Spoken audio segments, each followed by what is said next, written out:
আমার ওই বাড়ি থেকে মানে মমতা ঠাকুরের ঘর থেকে কিছু দুষ্কৃতীরা অস্ত্র নিয়ে আমার ঘরের সামনে, যেখানে আমরা অলরেডি নাট মন্দিরে বসে রয়েছি, আমাদের ঘরের সামনে এসে আক্রমণ করার চেষ্টা করছে। কি ইঙ্গিত পাচ্ছি এতে? আমি তো আশঙ্কা করছি যে এরা কি কোনো মানে দুষ্কৃতির সাথে যুক্ত কিনা। এখানে এসে আমাদের উপর অত্যাচার করে, মানে আমাদের যে মানুষরা রয়েছিল কিছু, তাদেরকে পিটিয়ে, তাদের অনেকের পায়ে চোট লেগেছে, কারোর পিঠে চোট লেগেছে, মেরে সেখান থেকে ওরা দৌড়ে পালিয়ে গেছে ওখানে। তাহলে আমরা কি বুঝবো ওতে? আজকে ঠাকুরবাড়ির কি পরিস্থিতি আপনারা দেখুন। এইটাও দেখতে হচ্ছে, আজকে এই দিনটাও আমাদের আসতে হচ্ছে যে আজকে তৃণমূল তার ক্ষমতা নিয়ে একজন সাংসদ এই রকম নিচু লেভেলের কাজ করতে পারে। আমি মনে করি ওনার অল্পবিদ্যার ভয়ঙ্করী রূপ আজকে দেখিয়ে দিল আরও একবার। আপনাদের বাড়িতে যদি এই ঘটনা ঘটে তাহলে যারা আপনাদের ভক্ত রয়েছেন, ভক্ত কেন, সাধারণ জনগণ তো তাহলে আতঙ্কিত। আজকে যেভাবে আমাদের উপর একজন কেন্দ্রীয় মন্ত্রী তার বাড়ির সামনে যদি আক্রমণ করতে পারে এই তৃণমূলের হারমাত বাহিনী, তাহলে এটা স্বাভাবিক যে আম জনতা, সাধারণ মানুষ, মতুয়া ভক্তদের উপর যখন তখন রাতে দিনে দিন দুপুরে অ্যাটাক হতে পারে। এটা মানুষরা, সাধারণ মানুষরা তো আতঙ্কিত হবেই, কেননা ঠাকুর বাড়ির দিকে তাকিয়ে সবাই থাকে। সেইখানে যদি আক্রমণ হয় এবং এটা যদি ঠাকুর বাড়ির সদস্য তৃণমূলের একজন সাংসদ মমতা ঠাকুর যদি এটা করে থাকে, এটা আতঙ্কের বিষয় মতুয়া সমাজের কাছে। আমি মতুয়া সমাজের কাছে একটা কথাই বলবো যে আপনারা এর বিচার করুন। আগামীতে এর বড় একটা সিদ্ধান্ত আমাদের নিতে হবে, কেননা এইভাবে ঠাকুর বাড়ির বিশৃঙ্খল করা যাবে না কোনো মতেই। কেননা বড়মা বিনাপানি যেভাবে সেবায়েত পদে লিখে দিয়েছে যে কেউ যদি অরাজকতার সাথে যুক্ত থাকে তাহলে তাকে সেই যে আমাদের যে টোরিমেশনে যেটা আছে সেখান থেকে সেই তার পদ খারিজ হওয়ার কথা, সেটাকে আমরা আবেদন করব পরবর্তীতে হাইকোর্টের কাছে। সব থেকে বড় প্রশ্ন হচ্ছে বা সব থেকে বড় বিষয় হচ্ছে আজকে যে এখানে কর্মসূচি ছিল শান্তনু ঠাকুরের বাড়িতে, সেই কর্মসূচি কিন্তু কোনো রকম ভাবে দলীয় কর্মসূচি নয়। সেটা ঠাকুরের স্ত্রীর বক্তব্য আপনাদের সামনে আমরা তুলে ধরেছিলাম। স্পষ্ট অভিযোগ উঠে আসছে এর নেপথ্যে, এই অশান্তির নেপথ্যে মমতা বালা ঠাকুর, তার উস্কানিতেই ঘটেছে এই ঘটনা। অথচ মমতা বালা ঠাকুর তিনি কি বলছেন শুনুন। বিজেপির মনের ভিতরে একরকম আর মতদের জন্য বাইরে একরকম। মতদের ভোট নিয়ে তাদের বুকের ভিতরে ছোড়া মেরেছে। এটাই আমরা বুঝাতে চাইছি যে বিজেপি যে কাজটা আমাদের মতুয়াদের ভোটটা নিয়ে এবং তাদের ওপার বাংলা মানুষের রোহিঙ্গা এবং মুসলমানের নাম করে মতদের যে ভোট কেটে নিচ্ছে, তার বিজেপির যে নীতি সেটাকে তার বিরুদ্ধে আমাকে এটা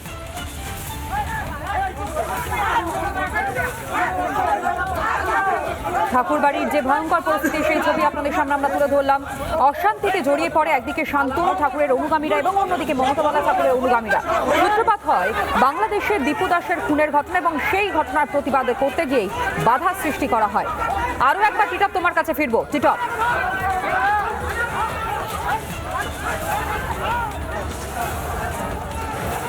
দেখো একদম তো একেবারে এই যে জায়গাটা, আমি আরেকবার বলবো আমার সহকর্মীকে দেখানোর জন্য, এখনো দেখো এখানে কিন্তু যারা এই মতুয়া সম্প্রদায়ের মানুষ রয়েছেন তারা প্রত্যেকে এখানে বসে রয়েছেন।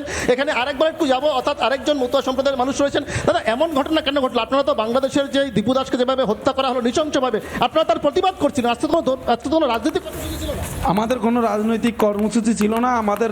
আমরা রাজনৈতিক দলের লোক না, আমরা মতুয়ারা। যে আমাদের ভাই দীপু দাসকে ওই দেশে হত্যা করা হয়েছে, জিয়াদিরা করেছে, সেই আমাদের একটা প্রতিবাদ সভা ছিল।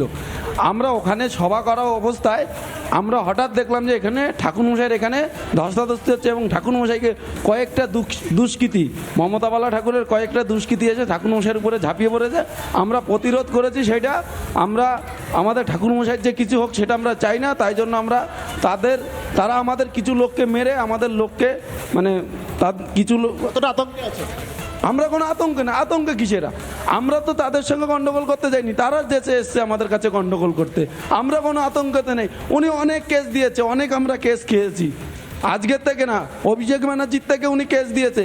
আরে উনি অভিষেক ব্যানার্জিকে হরিমন্দিরে ঢুকতে দিনি, আর ওনাকে দিয়ে আমাদের কি হবে? কেস দেবে, আমাদের আরও কেস দেখ, বড় বড় কেস দেবে, আরও দেখ, তাতে আমাদের কোনো দুঃখ নেই।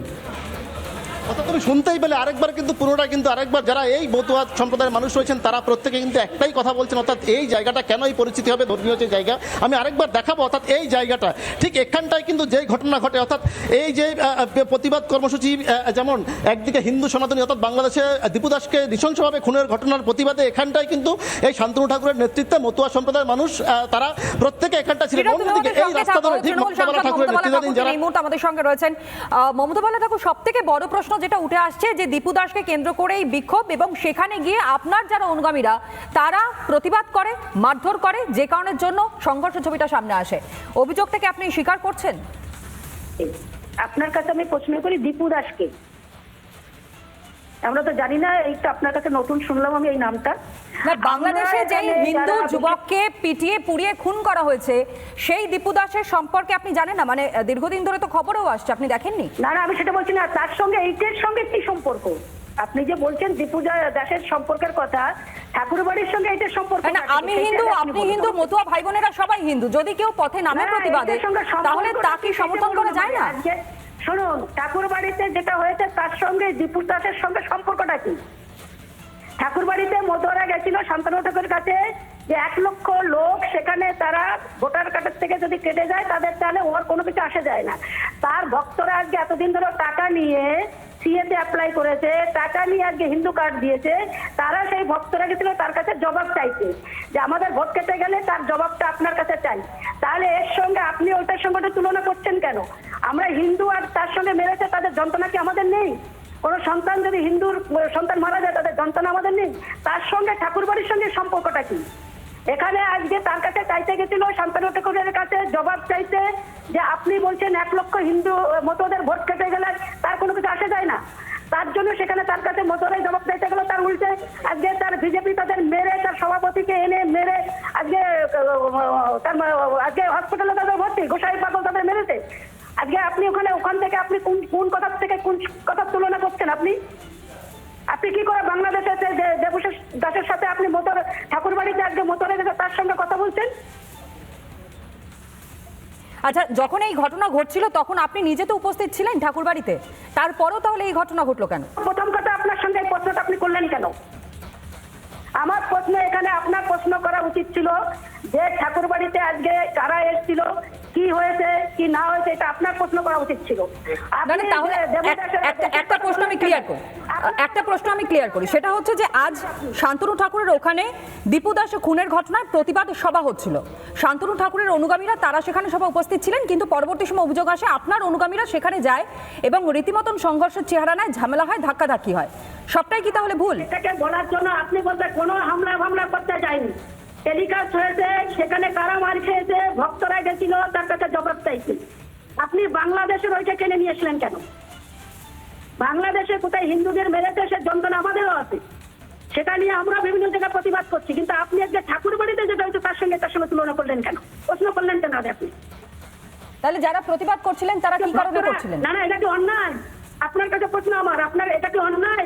1 লক্ষ লোকের ভোট কেটে যাবে, সেখানে আজকে শান্তনু ঠাকুর বললে এতদিন ধরে তার কাছে পয়সা নিল, টাকা নিল, মতদের আজকে সিএতে অ্যাপ্লাই করা হলো, সেখানে হিন্দুর কার্ড তৈরি করে দিয়েছে, সেখানে তাদের আজকে অধিকার থাকবে না, ভোট কেটে যাবে, তার কোনো অসুবিধা নেই।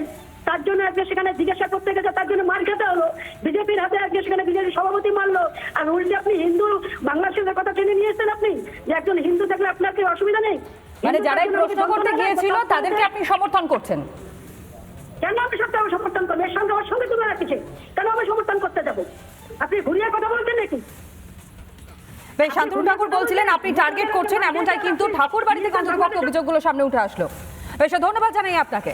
মমতা ঠাকুর তিনি এই মুহূর্তে আমাদের সঙ্গে ছিলেন, মতুয়ার সঙ্গে সংঘাধিপতি তিনি, এবং স্পষ্টত তিনি এই অভিযোগ অস্বীকার করছেন এবং তিনি বলছেন বেশ কিছু প্রশ্ন নিয়ে নাকি তার অনুগামীরা গিয়েছিলেন, কিন্তু তারপর এরকম ঘটনা কেন ঘটলো তিনি বুঝতে পারছেন না। তিনি আদৌ গোটা বিষয়টা নিয়ে রাজনীতি হচ্ছে কিনা সেটাও নাকি বুঝতে পারছেন না।